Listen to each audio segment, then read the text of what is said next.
అంటే ఒక ముఖ్యమంత్రి ప్రధానమంత్రి పెద్ద స్థానంలో ఉండొచ్చు, ఆయనకి లక్ష్మీదేవి తోబుట్టుకోవచ్చు, ఆయనకి బాగా డబ్బులు ఉండొచ్చు, ఆయనకి 16 కళలు ఉండొచ్చు.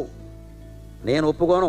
అన్యునొల్లను వేరే వాడిని నా భర్తగా నేను అంగీకరించను. పైగా తపనుడైన మత్పతిని నన్ను కాల్చుకు తిన్నా సరే, మంట పెట్టినా సరే, ఎంత వేడెక్కించినా సరే నా భర్త నా భర్తే అని పద్మం సమాధానం ఇచ్చిందండి. అది భారతీయ సంస్కృతి, అది భారతీయ సంస్కృతి. ఈ అంకిత భావం ఈవేళ ఉండాలి, ఈ అంకిత భావం ఈవేళ ఉండాలి. అందుకోసం పెళ్లి చేసుకున్నాం. పెళ్లి చేసుకున్నాక ఏవో తేడాలు వస్తాయి. తేడాలు దంపతుల మధ్యలో రాకపోతే ఎవరి దగ్గర వస్తాయి? నిత్యము కలిసి ఉండే వాళ్ళ మధ్యలోనే తేడాలు వస్తాయండి. నాకు కార్యకర్తలకు ఏమైనా తేడా ఉంటుందో చెప్పండి. ఎందుకంటే మా అనుబంధం అంతా 24 గంటలు. అక్కడ విమానం ఎక్కాం, ఇక్కడికి వచ్చాం, వీళ్ళు రేపు పొద్దున దింపేస్తారు, ఇంటికి వెళ్ళిపోతాం. అంటే ఇక్కడ కార్యకర్తలతో నాకేమైనా ఇబ్బంది వచ్చినా, నాతో వారికి వచ్చినా అది క్షణికం అండి, అది క్షణికం.